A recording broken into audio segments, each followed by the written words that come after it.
Donc, nous retrouvons notre suite de l'étude. Comme on a dit, c'était la troisième partie de l'étude, les grands prophètes. On avait vu, le dernier, c'était Ézéchiel.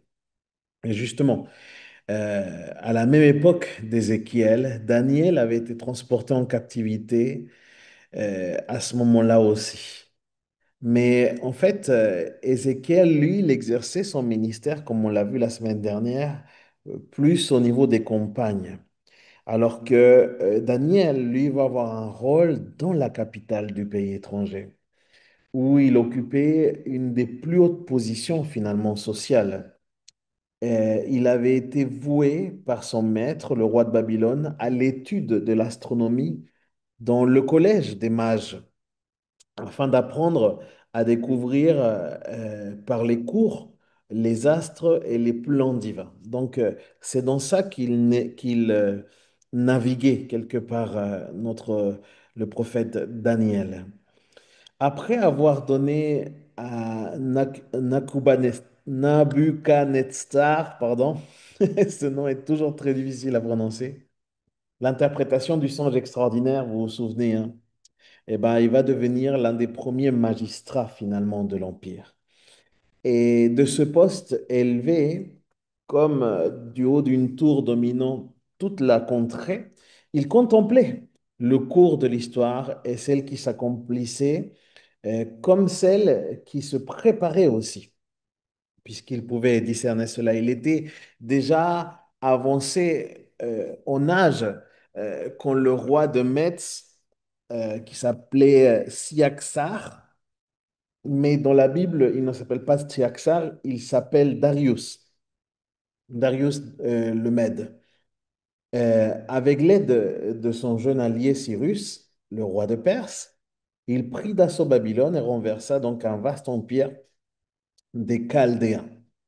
Cet événement fut immédiatement suivi du décret fameux qui permettait aux Juifs de retourner dans leur patrie et de reconstruire leur temple. Permission sans exemple dans l'histoire d'ailleurs. Il est assez naturel de supposer que Daniel, qui jouissait d'une autre considération à la cour des nouveaux souverains, comme à celle des anciens, il eut part, pardon, à cette mesure. C'est par lui aussi qu'il y a eu cette possibilité qui s'est ouverte. Il pensait pouvoir être plus utile à son pauvre peuple en restant finalement dans la cour des monarques persans que par sa présence à Jérusalem. Du coup, il va faire ce choix. Ce retour extraordinaire et presque miraculeux avait exalté au plus haut degré l'attente d'Israël. Comme les prophètes avaient l'habitude de rattacher de le rattacher dans leur tableau aux bénédictions du moment prochain, la gloire des derniers jours, ils avaient relié sans intervalle au tableau du retour de la captivité la description des temps du Messie. Donc pour eux, ils vivaient déjà ça. Ils vivaient déjà ce temps où le Messie arrivait. Le peuple, donnant à cette liaison une portée chronologique, se figurait par conséquent que le relèvement de Jérusalem allait aboutir sans retard à l'apparition du Christ.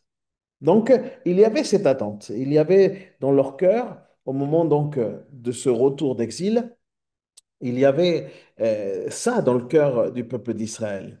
Mais le regard de Daniel embrassait un horizon plus vaste. Et son mystère eut pour but d'inspirer à Israël à une vertu nouvelle, cette vertu du calme de l'attente, la foi sous forme de la persévérance. Déjà sous Nebuchadnezzar, au chapitre 2, Daniel avait vu l'histoire jusqu'à la venue du Messie se dérouler en plusieurs grandes phases, étape du voyage de l'humanité à la recherche de l'unité qui était perdue finalement. Et dans la statue colossale à la tête d'or, vous vous souvenez de cette vision, hein, avec une statue avec différents matériaux. Vous pouvez le trouver, de toute façon, dès que vous lisez Daniel, vous allez la voir. Dans la statue colossale à la tête d'or, et à la poitrine et aux bras d'argent, et aux hanches d'airain, et aux jambes et aux pieds de fer et d'argile. Il avait reconnu quatre formes de pouvoir terrestre hostiles à Dieu qui devaient se succéder avant l'avènement du Christ. Puis, dans la petite pierre détachée sur la montagne, euh, sans main d'homme, qui avait fait crouler le colosse et qu'il avait remplacé en devenant une montagne qui couvrait la terre, il avait discerné sans peine le règne du Messie. Faible à son origine, mais grandissant en force par une force divine et se substituant finalement à une toute autre domination et qui pourrait justement méconnaître l'admirable correspondance entre ce tableau prophétique et le cours général de l'histoire. Finalement, aujourd'hui, on le voit, Jésus est venu de cette manière. Il est venu, il est né dans ce Bethléem, ce lieu tellement particulier. Au moment au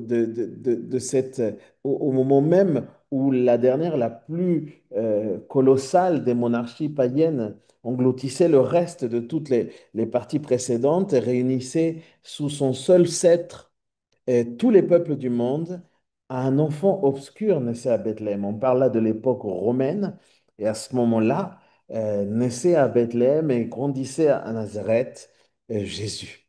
C'était le pouvoir de l'Esprit qui apparaissait, qui s'incarnait dans un homme pour se heurter bientôt contre la brutalité du pouvoir charnel. Le choc a eu lieu et nous en connaissons les effets. Le colosse a croulé, la petite pierre est intacte et grandit encore. L'épreuve à la vérité n'est pas achevée, mais les expériences passées sont là pour nous faire contempler par avance la réalisation du terme décrit par la vision prophétique. Donc, ce qu'on avait vu, ce qu'il avait vu déjà du temps de Daniel, c'est encore a vu son accomplissement, bien évidemment, en Christ, en Jésus. C'est de cette manière qu'on voit quatre grands empires qui vont se succéder dans les temps de Daniel jusqu'à ceux où le Messie rentre sur la scène du monde.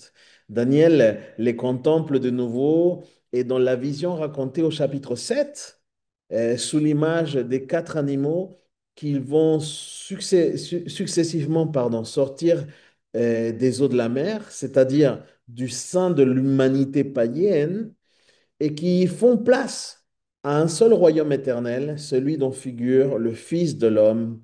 Il en est d'ailleurs l'emblème. Mais que deviendra, pardon, le petit peuple d'Israël, à peine restauré, au milieu de ces secousses politiques qu'il doit traverser avant de parvenir au salut promis? Eh bien, pendant la captivité, Daniel était un jour occupé à calculer les temps que devait durer encore ce châtiment national. Il savait sans doute que Jérémie avait fixé à 70 années la durée de l'exil. Mais le point de départ n'était pas déterminé, car il y avait eu plusieurs déportations, souvenez-vous. Par contre, Daniel ne pouvait douter que le terme était pour eux proche. Ce fut proche pour eux. Et dans sa prière, il a été en ce moment ce terme désiré. Gabriel, l'interprète des miséricordes divines, lui apparaît et lui annonce que le retour est proche en effet, mais que cet événement ne coïncidera nullement, comme Israël se le figure, avec l'apparition du Messie. En fait, le peuple de Dieu aura encore de longues et de douloureuses périodes à traverser jusqu'à ce qu'il touche à ce terme au terme de ce qu'il s'impatiente de pouvoir vivre. Le messager céleste indique d'abord la totalité de la période qui séparera le retour de l'exil à l'avènement du Christ. C'est un vaste cycle de 70 semaines, proprement dit septaine d'années. Exactement le septuple du temps qu'avait duré la captivité. Comme si Dieu voulait dire au peuple, autrefois, pardon, ajoute 7 fois à elle-même cette longue période de l'exil, et tu auras une idée de la durée d'intervalle qui te sépare encore du moment où le Messie va apparaître, quoi. Si vous allez dans Daniel chapitre 9 verset 24, il y a ce texte qui le dit, il y a 70 semaines déterminées sur ton peuple et sur ta ville sainte, jusqu'à l'abolition du crime, la destruction du péché et l'expiation de l'iniquité, jusqu'à la venue de la justice éternelle, l'accomplissement de la vision et l'onction du Saint des Saints. Donc là, on voit qu'il y a ce calcul qui est donné ici. Et du coup, les 6 expressions dont les 3 premières décrivent l'abolition, comme on dit, hein, c'est vraiment l'abolition complète du péché. Les 3 dernières, c'est la réalisation parfaite de la justice sur la terre. Ils ne peuvent se reporter à la consommation de l'œuvre divine à l'époque du Messie. 7 fois 70 ans, c'est-à-dire 490 ans et environ 5 siècles, quoi. C'est environ 5 siècles. Voilà donc la mesure générale du cycle qui comprend le reste de l'histoire d'Israël depuis le retour de la captivité jusqu'au règne de Dieu. On sait que c'est en l'an 536 avant notre ère que l'édit de Cyrus il fut rendu. Il y a donc une coïncidence approximative évidente entre le cycle prophétique et la période historique correspondante. C'est vraiment fort ça. Nous devons nous rappeler ici que les chiffres des périodes prophétiques ont toujours un côté typique. Ils sont soumis à la loi des nombres sacrés. La valeur chronologique conserve donc toujours une certaine élasticité. Après cette première donnée qui est sommaire finalement, le cycle général est subdivisé en 3 sous-périodes. La première, elle est évaluée à 7 semaines, soit 49 ans, ou à peu près un demi-siècle, une cinquantaine d'années. Et c'est le chiffre de la période du rétablissement, c'est-à-dire du temps de la reconstruction du temple, de la ville sainte de ses murailles. Nous supposons donc ici la liaison des 62 semaines dans le verset 25 et non avec la proposition suivante, mais avec la précédente des 7 semaines. C'est-à-dire, ça veut dire quoi? Ça veut dire que ce rapport, même s'il est très, très contesté, mais ça conduit, en fait, c'est une relation qui conduit à pouvoir évaluer un petit peu les temps qui étaient déterminés. La seconde sous-période, qui est la période de 62 semaines, ça veut dire 434 années cette fois-ci, donc 4 siècles et uniquement la soustraction des chiffres de la première et de la troisième sous-période de de celui du cycle de la période totale. À l'époque de la conservation du peuple restauré, ce long temps de l'existence presque constamment militante d'Israël à travers des grandes catastrophes politiques qui se succèdent à son rétablissement national. Donc, ils vont vivre un sans nombre de difficultés pendant toutes ces périodes. La troisième sous-période ne comprend qu'une seule semaine, 7 années, c'est l'époque en fait de clôture, le temps de l'apparition de l'œuvre du Messie. Le nombre 7 caractérise la sainteté éminente, le fait, la plénitude en fait de cette période finale. Au milieu donc de 7 semaines uniques, le Messie disparaît pour une partie du peuple de l'Alliance pardon, le Messie disparaît. Pour une partie du peuple de l'Alliance, c'est confirmé et renouvelé par sa mort. Mais pour la masse de la nation, le sacrifice est à jamais aboli et la ruine définitive que doit consommer une invasion finalement étrangère qui va être décrétée. On voit donc qu'il s'agit de vastes cycles tels, tels que ceux avec lesquels l'esprit de Daniel était familiarisé par les études astronomiques. Nous, ça nous paraît un peu complexe. Moi, ça me paraît assez complexe d'ailleurs, même à expliquer. Mais pour Daniel, il y avait une logique extrêmement profonde. La révélation s'adapte aux prédispositions de ceux qui doivent lui servir finalement d'organe.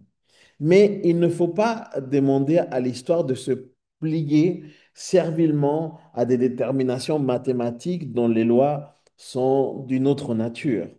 En fait, l'histoire est le domaine de la liberté humaine. Elle peut être dominée par le rythme de nombres sacrés 3, 7, 10. Tout ça, ce sont des nombres qui sont très utilisés dans la Bible.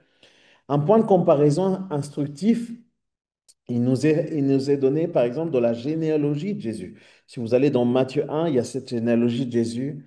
Et on voit qu'il y a trois cycles égaux. Il y a 14 générations chacun euh, qui ne sont obtenus par l'omission qu'on enchaîne au niveau des généalogies, qui sont parfaitement connues. Trois rois de Juda, de Joram et Osias.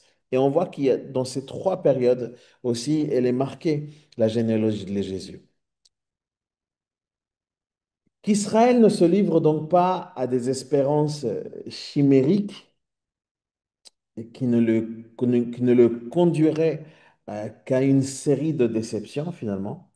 Le monde est loin d'être mûr pour le salut. C'est ça le message que finalement il va donner Daniel. Israël lui-même n'y est point encore suffisamment préparé. Mais Dieu est le roi des siècles. Et c'est la grande pensée de Daniel. Et ses promesses s'accompliront en leur temps. Lorsqu'Israël commença à s'endormir dans sa prospérité, Ésaïe va lui dire, vous pouvez trouver ce texte dans Ésaïe, ton Dieu est saint, prends garde, réveille-toi, le jugement plane sur ta tête. En fait, Israël négligeait cet avertissement et il céda à l'assoupissement du péché, en fait.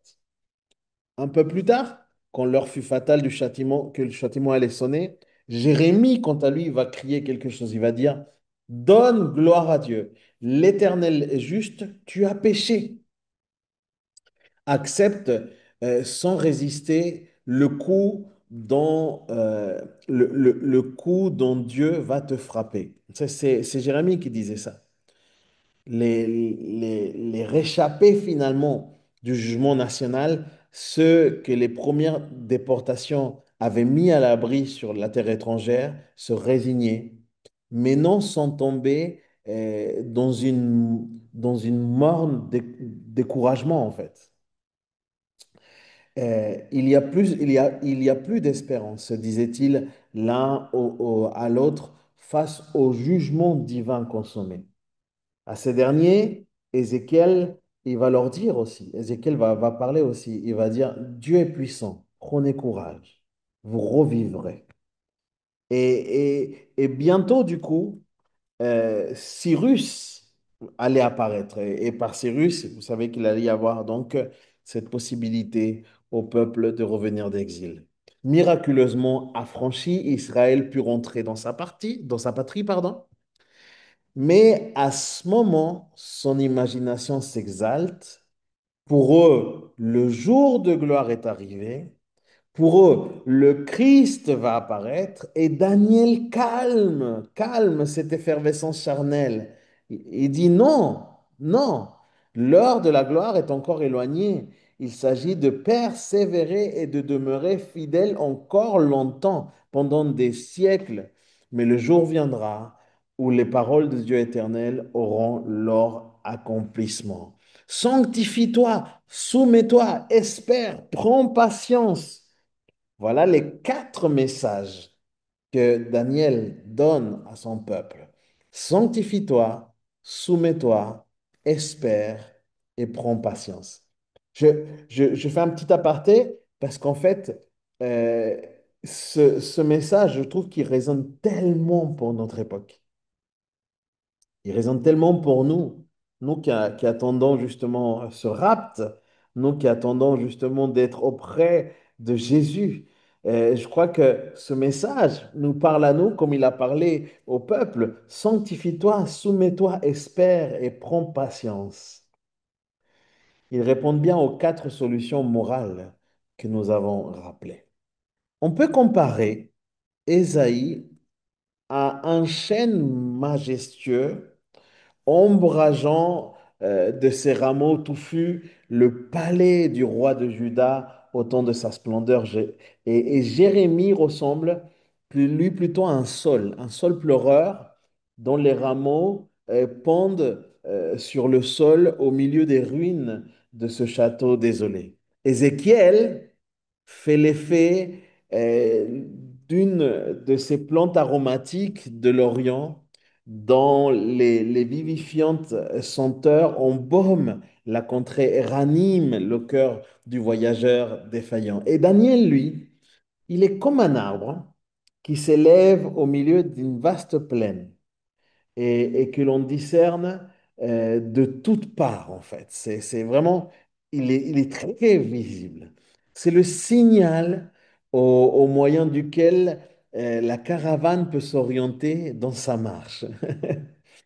Voilà comment, en tout temps, quelque part, Dieu s'est approché de son peuple et avec une paternelle fidélité, il a répondu à ses besoins, à chacun de ses besoins, à chaque moment grave et pour ainsi dire, à chaque bifurcation du chemin.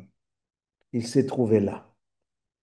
Se levant, se levant matin, selon une belle expression qui est utilisée dans Jérémie 9, verset 19, se prodiguant ses conseils, se prodiguant ses conseils salutaires par ses prophètes. Et toutes ces voix diverses se réunissent en une seule pour proclamer en commun la loi maîtresse, la norme suprême de l'histoire. Et c'est quoi? Cette norme suprême de l'histoire, les amis, si on peut retenir quelque chose ce soir, c'est ceci. Tout ce qui se lève par lui-même sera abaissé. Tout, tout pouvoir qui s'élève par lui-même sera abaissé. C'est sous cette loi qu'ont dû successivement, les amis, courber leur tête orgueilleuse tous les pouvoirs de l'ancien monde, les monarchies babyloniennes, médo-perses, grecques et même romaines. Tous ces pouvoirs qui se sont élevés par eux-mêmes seront abaissés. La petitesse d'Israël ne l'a pas mis à l'abri de l'application de ce grand principe, hein. Dès que Israël a prétendu faire de sa divine élection le principe d'un monopole, dès que de simples moyens qu'il était, du simple moyen qu'il était dans la pensée de Dieu, il a prétendu se faire but, l'éclair qui foudroie tout ce qui s'élève a frappé aussi la petitesse d'Israël. Dieu n'a pas permis, Dieu ne permet pas que son peuple s'élève par lui-même. Car souvenons-nous, en bien, l'orgueil des petits n'est pas plus tolérable aux yeux du Très-Haut que l'orgueil des très grands. Je m'explique? Cette loi, en effet, qui a jugé le monde ancien, elle règne aussi sur le monde moderne. Voilà pourquoi les paroles des prophètes nous concernent encore. Elles tombaient de trop haut pour n'être que d'une implication restreinte ou momentanée. Les prophéties, les paroles particulièrement prophétiques, n'étaient pas destinées à une époque, les amis. Jusqu'à la fin de nos jours, elles rappelleront aux êtres humains, elles nous rappelleront à nous, aux hommes éblouis d'eux-mêmes, ce qu'ils sont vraiment et ce qui est Dieu, lui, qui il est, lui. Individu, famille, peuple, tout y est et tout doit rester soumis à Dieu. Une nation petite et grande a-t-elle atteint le fait de la prospérité? Se flatte-t-elle d'être, par ses lumières, par son organisation politique ou militaire, ou par son développement moral, à la tête de la civilisation? Ça, on le voit encore aujourd'hui, les amis. Vous regardez les informations comme moi. Il y en a aujourd'hui qui bombent le torse en ce moment sur la scène politique mondiale. L'Esprit Saint, lui, dit par la bouche d'Ésaïe. Écoutez bien ceci. C'est Ésaïe 2, verset 11. Et puis Ésaïe 8, verset 13 aussi, dit ceci. Les yeux hautains seront abaissés. L'Éternel seul sera haut élevé ce jour-là. Et 8, verset 13 nous dit, sanctifiez l'Éternel et que seul, et que seul il soit votre crainte et votre frayeur. Une nation, après avoir fermé l'oreille aux avertissements divins, succombe-t-elle au jugement inopiné euh, qui le frappe et rassemble-t-elle à un blessé gisant au sol dont le sang coule à flot? Eh bien, Jérémie s'approche de lui et parle ainsi. Malheur à l'homme qui a fait de la chair son bras, dont le cœur s'est retiré de l'Éternel.